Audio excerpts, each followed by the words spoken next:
From Hollywood, it's time now for... Johnny Dollar. Mr. Dollar, this is Henry Parker with Continental Assurance out in Reno. Well, how are things in Nevada, Mr. Parker? Terrible, sir, just terrible. Well, I'm sorry to hear that. What seems to be... Excuse me, Mr. Dollar. Yeah? There's someone here who would like to speak with you. Oh, who? Give me that. Who do you suppose it is, you sloth-eyed Pinkerton? Sounds to me like a cantankerous old character named Jodiah Gillis. Cantankerous? Why, you miserable... What are you doing in Reno, Mr. Gillis? I tell you when you get here. When I get... Oh, no, now, wait a minute. I can't wait. If I do, he'll be dead and it'll be your fault. Who? A feline friend of mine. A what? Oh, being uncouth like you, you'd probably call him a cat. Oh, no. Look, Jodiah. Also, he's rich. He's what? Rich, yes, sir. Last week he inherited $60,000. This week somebody's making sure he won't live long enough to spend it.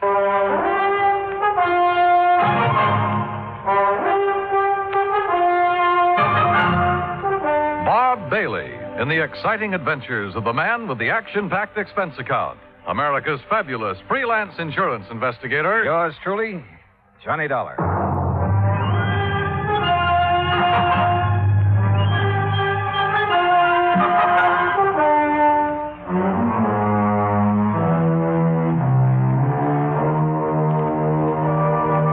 Expense account submitted by Special Investigator Johnny Dollar to the Continental Assurance Company, Reno, Nevada.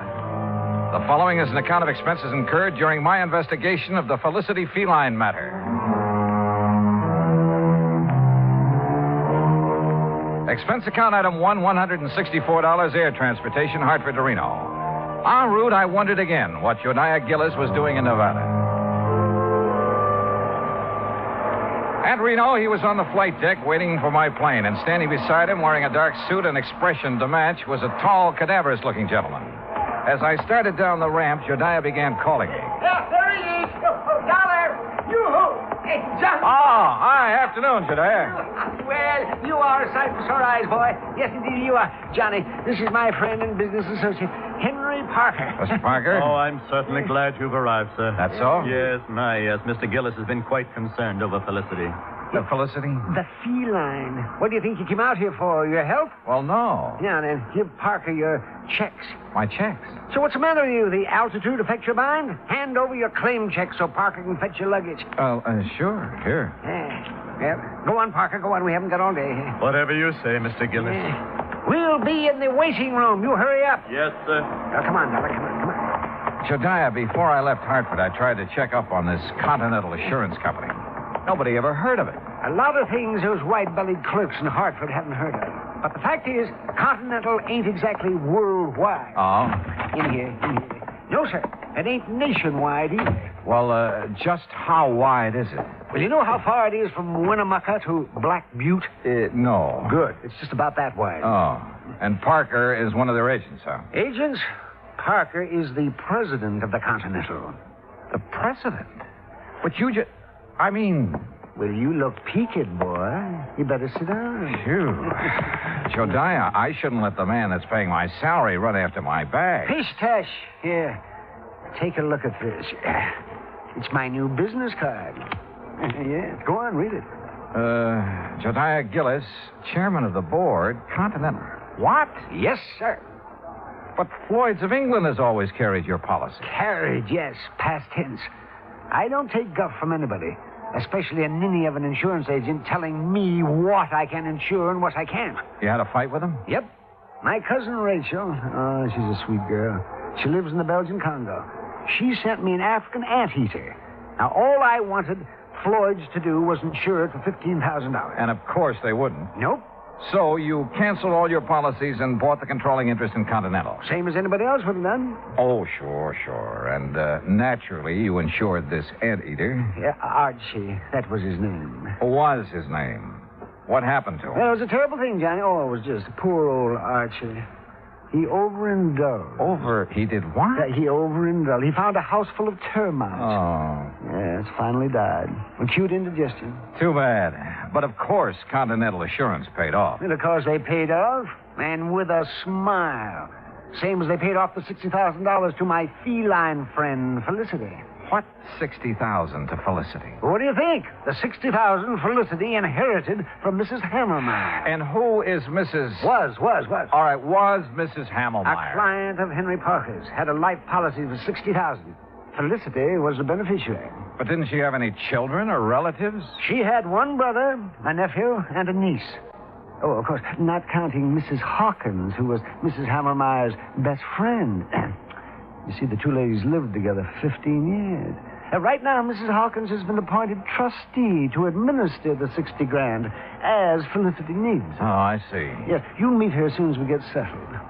Jediah, what makes you think someone's trying to kill that cat? I don't think so. I know it. There have been 2 attempts in 2 weeks. You ask Mrs. Hawkins.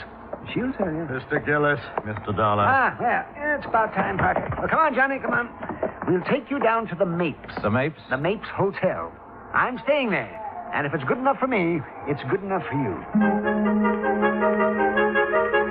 The Mapes Hotel stands high above Virginia Street overlooking the Truckee River. After Gillis checked me in and introduced me to the owner, Mr. Charles Mapes, I unpacked, then went with Jediah out to the old Hammelmeyer place where Felicity the cat, Mrs. Hawkins, and the relatives still lived. We rang the old-fashioned doorbell and waited. In a moment, the door was opened by a pasty-faced man of about 28. Yeah? Oh, Mr. Gillis. Yes, afternoon, Oscar. Mrs. Hawkins in? Ain't she always? Who's he? He's a friend of mine who's also an insurance investigator. An insurance? Name's Johnny Dollar.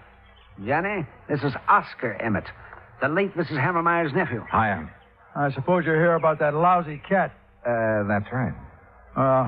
Come on in. I'll tell the old lady you're here. You know where the living room's at, don't you, Mr. Oh, indeed I do. Oh, friendly sort of character. Oscar's like the rest of the Emmets. They just can't stand seeing Felicity eat steak when they got to have tuna casserole. Oh. In here, Dollar. All right. Well, what kind of work does he do? Work? Oh, Oscar, none of the Emmets worked. No, sir. Not even Mrs. Hammelmeyer's brother? Emmett spends all his time in the gambling halls. You know, gambling's legal here. He a professional? Oh, no. He's got a slot machine route. He goes around poking his finger in the payoff trays, picking up the nickels and dimes that people overlook. I see. Yeah, let's sit down here. Let's sit down. What the? Oh, Felicity! that cat has claws. Oh, you stepped on his tail, you stupid. Oh, tell him you're sorry, Dollar. Well, I didn't know he was there. Sorry, Felicity. Oh, the bad man didn't see you. What's going on in here? Felicity, you get right down off that table. You hear me. Oh, you. Mr. Gillis, would you use your influence, please? Well, I'll certainly try, Mrs. Hawkins. Felicity. Come on now, honey. That's a good kitty. There. Now. I just put out a nice dish of scallops for him. Oh, you hear that, Felicity? Scallops. Oh, yum. Sure. So you run along now. Bye-bye. Oh, I do declare I've never seen a man who has such a way with animals. Well, And that goes for lonely widows, too, Mr. Gillis. Oh, now, Leona, stop. Jediah. Oh, yeah. Mrs. Hawkins. Leona is just fine. Yeah, well, this is the young fellow I was telling you about, Johnny Dollar. Oh, well, this is indeed a pleasure, Mr. Dollar. Jediah told me so much about you. Oh, is that so? You're much more handsome than I imagined, Mr. Dollar. Yeah, now, good gravy, Leona. Now, you just tell him what's been going on around here. You mean about Felicity? That's what I mean. Well, somebody's after him. Trying to kill him. Tell me, has an actual attempt been made on his life? Wednesday night a week ago. I let him out just before I went to bed like always. Uh-huh. He'd been out about an hour when it started to pour. And knowing Felicity hates to get wet, I opened the front door to call him. Well, just as he was crossing the street, I heard this big car start up, and it zoomed straight for Felicity. Whoever was driving it almost turned over, trying to hit him. You didn't get a good look at the driver, huh? I didn't get any kind of a look. It was too dark. Well, what about the car? What make was it? If I knew that, I'd have already told you that. I haven't any secrets from him.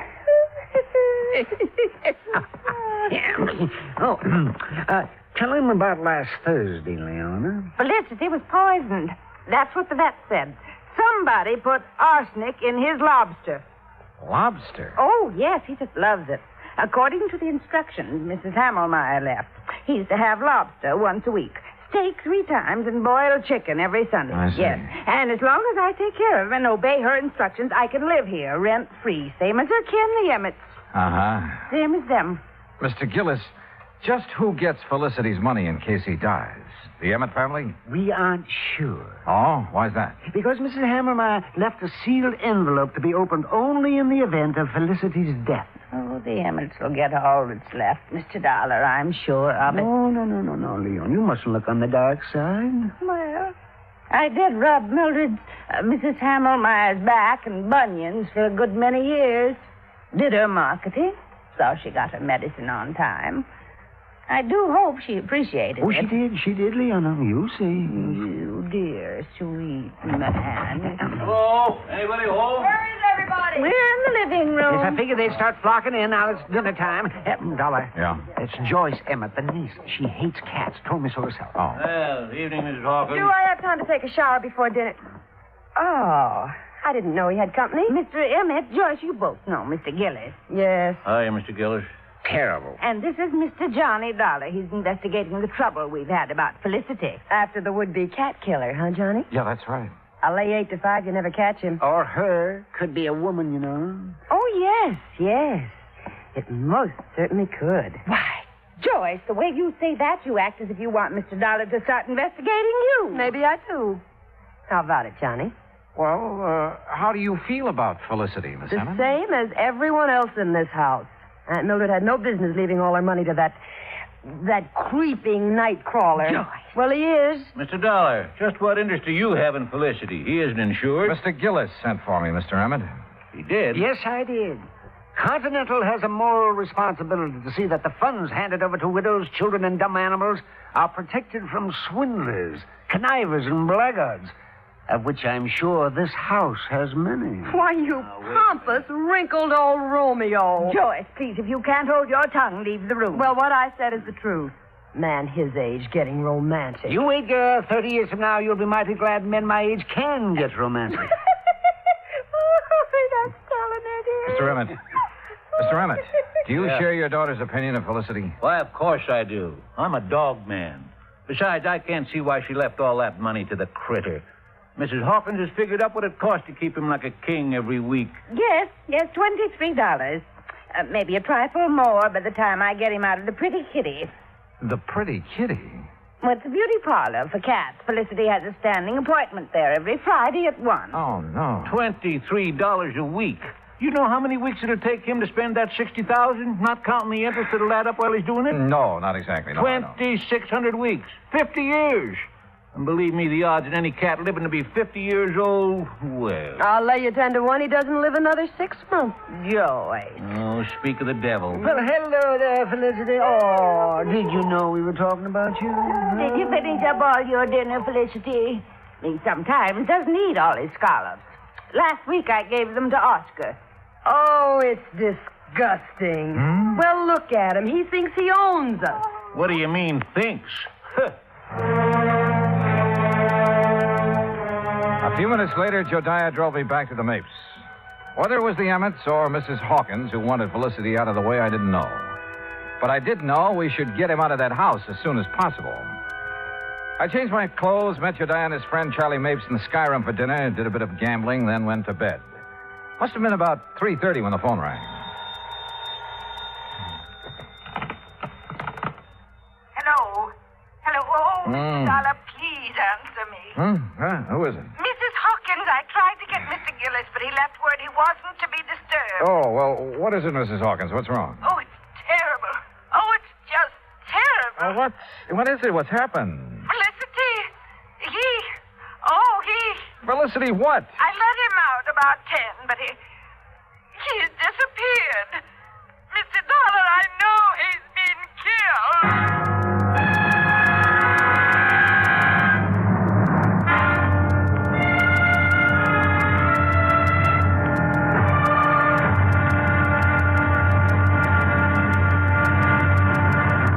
Act 2 of yours truly, Johnny Dollar, in a moment.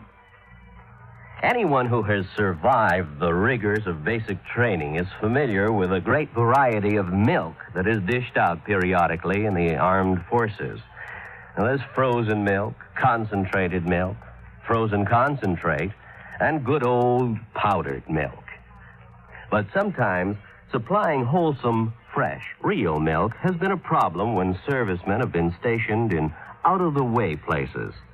The United States Air Force came across that problem some time ago in the island of Terceira in the Azores, those Portuguese islands that dot an eastern portion of the Atlantic Ocean. The air base there was considered powdered milk country for a long time.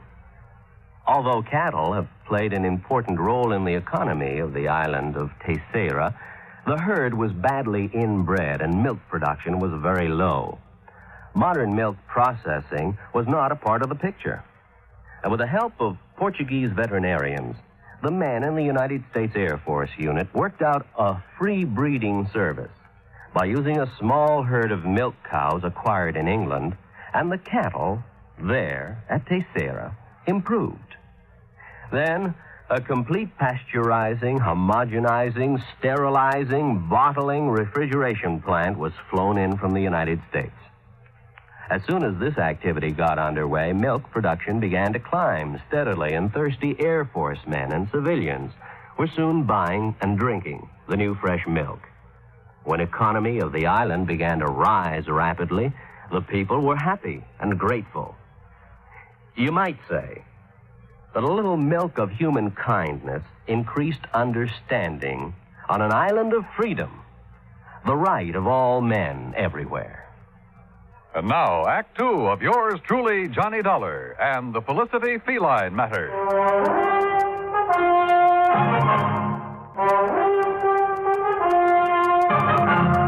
A few minutes later, Jediah Gillis and I were at the old Hammelmeyer home. Joyce and her father, along with Mrs. Hawkins, were waiting for us. Oscar Emmett was nowhere to be found. He's the one, Johnny. Yes, sir, that shifty critter, that Oscar. He stole Felicity and is going to do him in. Ah, that poor Felicity. Oh, for heaven's sake, Mr. Gillis, pull yourself together. Oscar could be downtown having a run of luck, Mr. Dollar. Well, if he's gambling this time of night, he shouldn't be too hard to find. Mrs. Hawkins. Yes. When did you first realize Felicity was missing? Why, about an hour ago, I guess it was. I woke up and remembered he was still outside, so I came down and called him. Yeah? Always before, ever since he was a little kitten, he's come back home for me. But tonight, well, he's just nowhere to be found. What time did you let him out? About 10:30, same time as I always do. Were you at home then, Joyce? No, she wasn't. I had a real good day yesterday, collected almost $4, so I took her to a movie. A movie? That's a likely story if I ever heard one. It happens to be the truth, Mr. Gillis. What'd you see? Come on, tell me. It was an old one about a giant gorilla. That's right. I'll bet. Jediah, if anything has happened to poor Felicity, will we... Well, how much time will we be given before we have to move out of this house? Well, that's up to the court, but I'd say a couple of weeks. That's all? Oh, my. Well, it's all they deserve. My. All except you, my dear. Well, Johnny, you've been unusually quiet. What do you think?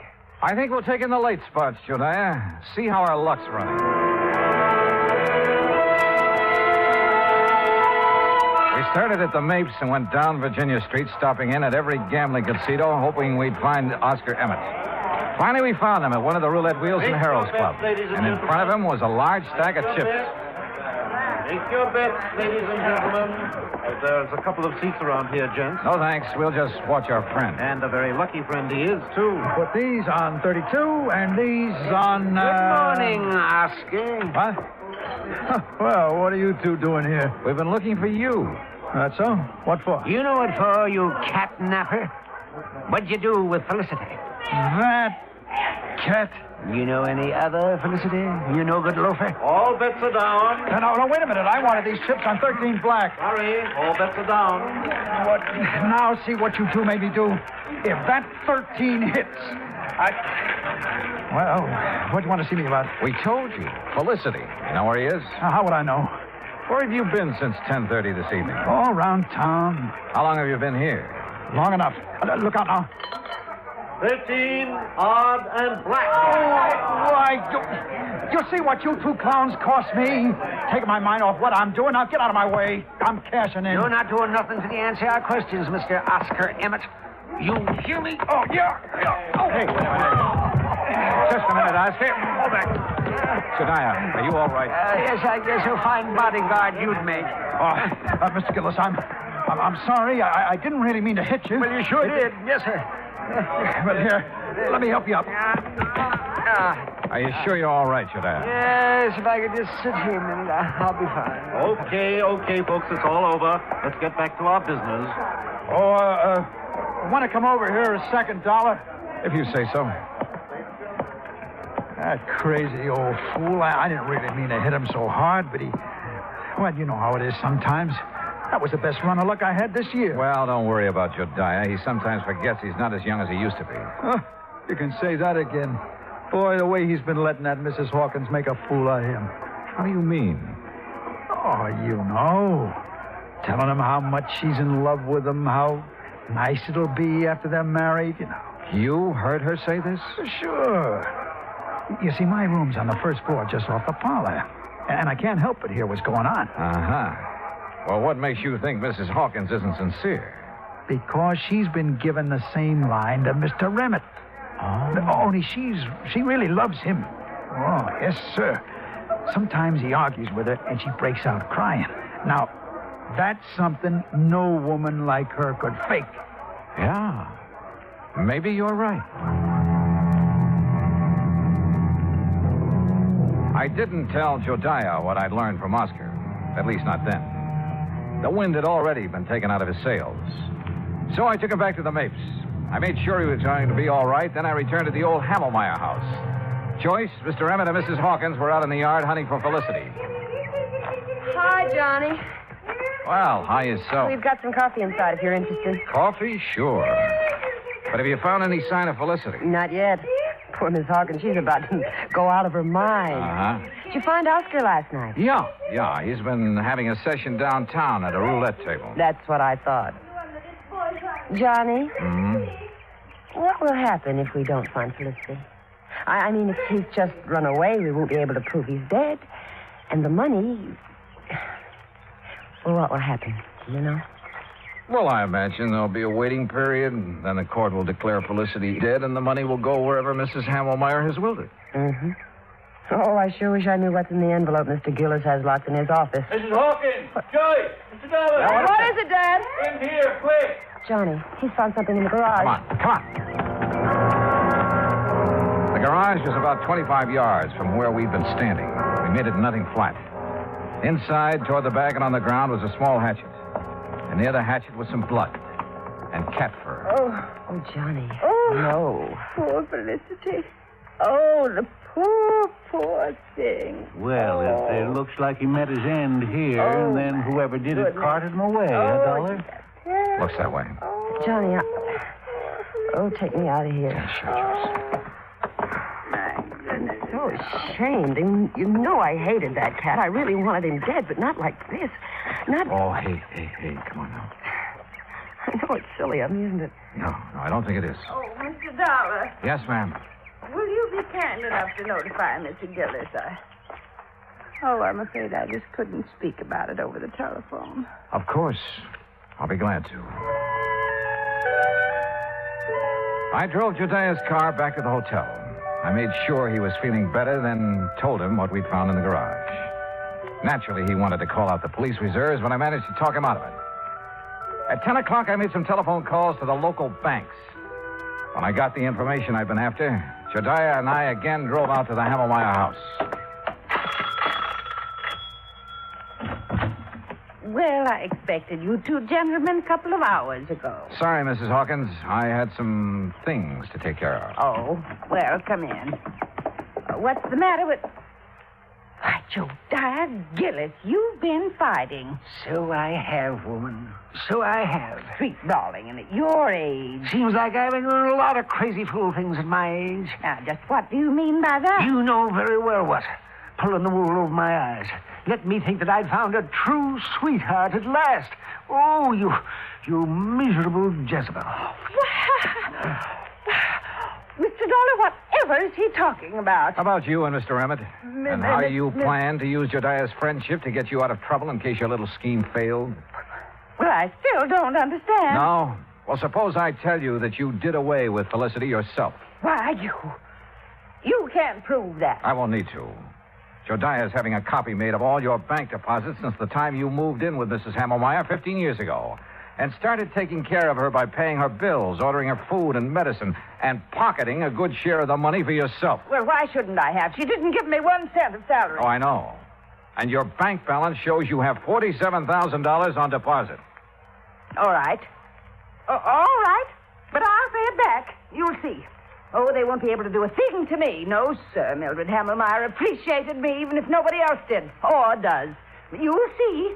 My name will be in that envelope. She wanted me to have that money all the time. I know she did. Hi. Ready to read the will? Yeah, just about. Joyce, you and your father sit over there, huh? Mm-hmm. Wherever you say, Mr. Dollar. Okay, Jediah, open the will. Sure I will. But if it does give the money to... Jediah. Well, Mrs. Hammelmeyer should spin in her grave if it does. Read it if you dare, you old goat. You miserable female woman. Yes, right, I'll read it now. Here we go. Codicil to the last will and testament of Mildred Emmett Hammelmeyer. Witnessed by... Yes, there's a lot of legal gab here. Here we are. The monies unspent after the death of the cat known as Felicity shall... Well, holy smoke. Mr. Gillis. This is no time for laughing, Gillis. Read it, Jediah. Yes, please. Oh, doggone. I'll read this thing again. The monies unspent shall then go to the descendants of the original heir. What? Huh? What? Yes. Well, how... The original heir is Felicity. Now, the money goes to his descendants. And being as he was a tomcat who loved to go prowling at night, did he ever have descendants? Oh! Hundreds of them. Well, sir, what happened later proved once and for all that miracles can happen. For at 1 o'clock on Friday afternoon, we got a phone call from the Pretty Kitty Beauty Shop. A large tomcat with a bad cut on the back of his neck had shown up for his usual shampoo and manicure. Maybe they do have 9 lives. Expense account total, including hotel bill, incidentals, and transportation back to Hartford, $407.20. Yours truly, Johnny Dollar.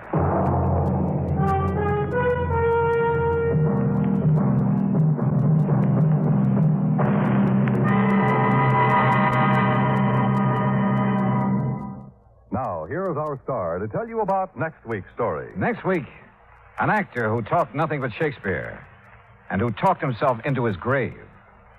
Join us, won't you? Yours truly, Johnny Dollar.